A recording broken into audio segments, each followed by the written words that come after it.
Guess who's back? Back again. Bug Fables is a Paper Mario-like indie game, as well as my favorite game of all time. And I'm going to tell you how Team Snakemouth can work as fighters in SSB.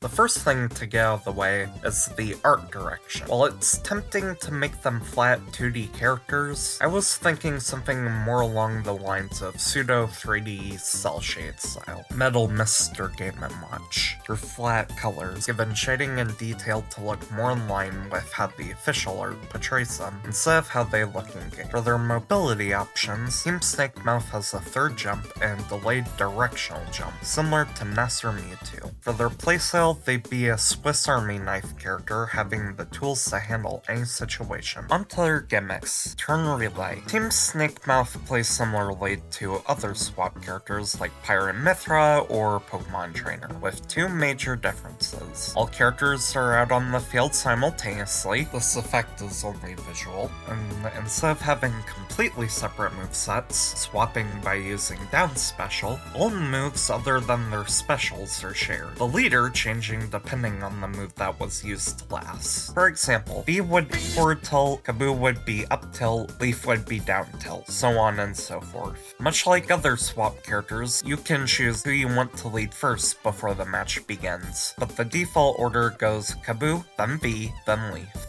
Their jab is a 3-hit combo where Kaboo strikes sideways with his horn, V jabs the opponent with longer needles, and Leaf swipes forward with Ice Magic, a disjointed move with minimal ending lag similar to Zelda's jab. What's interesting about this move is that the order changes depending on who's the leader. The last jab has more knockback, increased damage, and different frame data, while the other two attacks become weaker.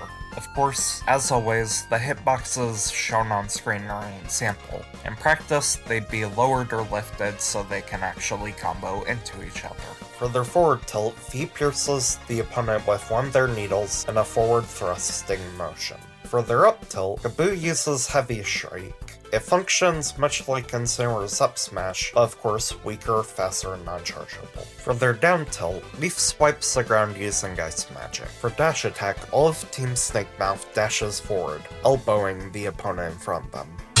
For their side smash, V takes her Beamering then swings it forwards. For their up smash, Kaboo jumps up, spraying out his wings and thrusting his horn upwards. The more you charge up the move, the stronger it is, and higher it goes. The hitbox is able to drag any foe caught in the attack with him. For their down smash, Leaf raises both arms in the air, then sends them crashing down. Icicles bursting out of the ground on both sides, freezing the opponent if they're hit by the move's sweet spot. For Team Snakemouth's neutral air, Leaf thrusts his wings outwards, casting a nice spell that swirls around him and the rest of Team Snakemouth. This works kind of like Mewtwo's neutral air. For their forward air, V takes her needles and slashes them downwards in a clockwise motion. For their back air, V turns around and roundhouse kicks behind herself twice. This functions like Joker's forward air, but backwards. For their up air, Kaboo spins in the air using his horn as a drill. Down air is a stalled downfall that has Leaf summon a giant icicle directly below himself. The move can be cancelled, then Team Snakemouth will jump off the icicle.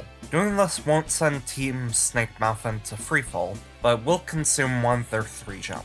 The icicle will continue to fall, only disappearing once it hits the ground. If the move is cancelled, it deals less damage and can't be used again until you reach the stage. And unlike Steve's Anvil, which the move is inspired by, the base damage isn't broken, nor does it consume any type of resource. For TSM's forward throw, V sticks the opponent into an item pouch before slamming it on the ground, the opponent bursting out the bag. For the group's back throw, Kaboo suplexes the opponent. For up throw, Kaboo grapples the opponent, flying high in the air before coming back down and dunking the opponent. You're able to change the trajectory of where you land, but you're not able to go off stage, so no Bowser-styled SKOs. With down throw, Leaf throws the opponent onto the ground and launches them away with an ice stalagmite. Before we get into each member's specials, it's important to note that all members of Team Snakemouth share the same up special, so the same way I say here applies for every other team member. Fly works like Inkling's up special, with the key differences being it only damages the opponent upon startup, doesn't go as far, and obviously isn't tied to ink mechanic.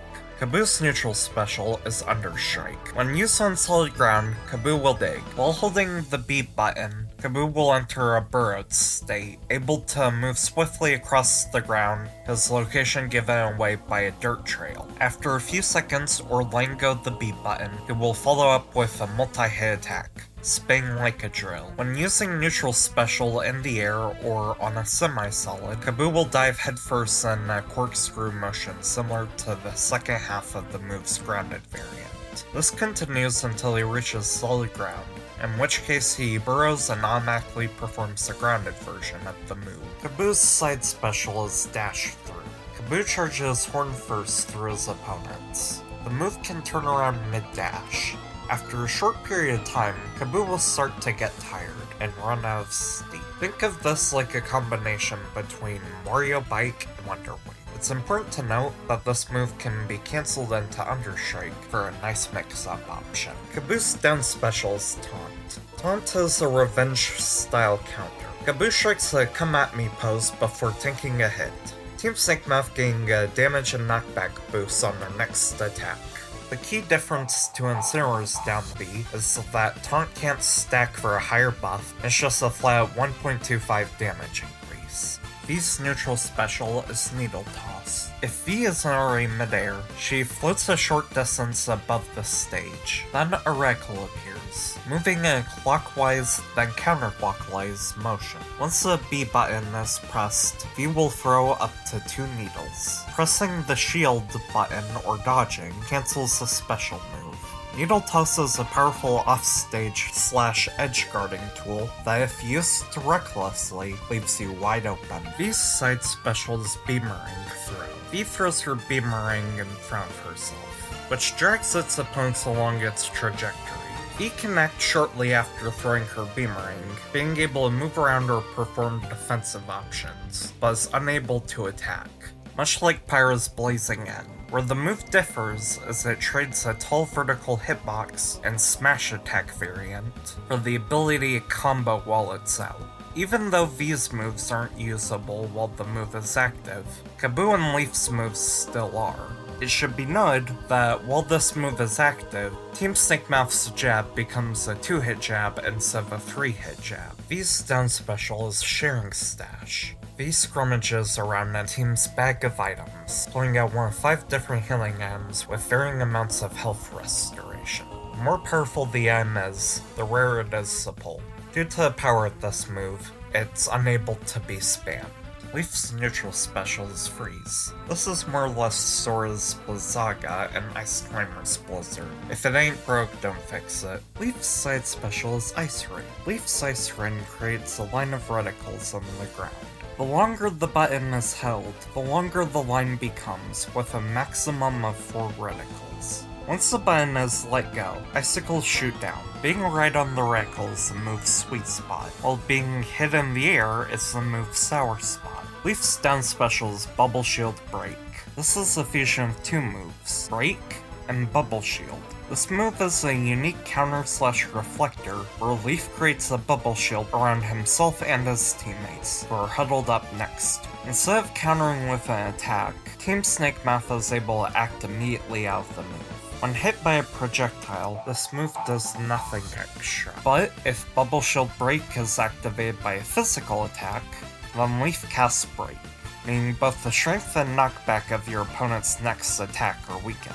Imagine an inverse of Incineror's Revenge. It's important to note that this move won't stack and won't deal any damage. It simply acts as a flat damage decrease, a mirror to Kaboo's down special.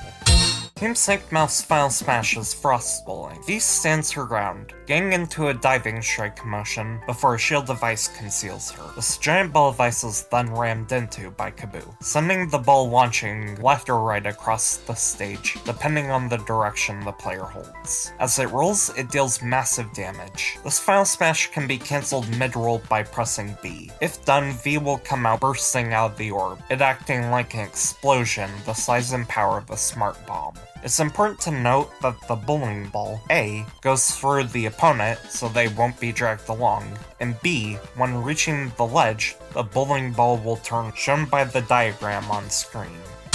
Ults 2 and 3 are Team Snakemouth members swapping colors. Ult 4 is based on Team Maki, a story-relevant trio in the post-game. Ult 5 is based off of Team Mafeva and the Weevil they curb stomp in Chapter 6, just to steal your thunder. Ult 6 is based off the 3 chefs of Bulgaria who help you along your journey. Ult 7 references very important characters of Team Snakemouth's past.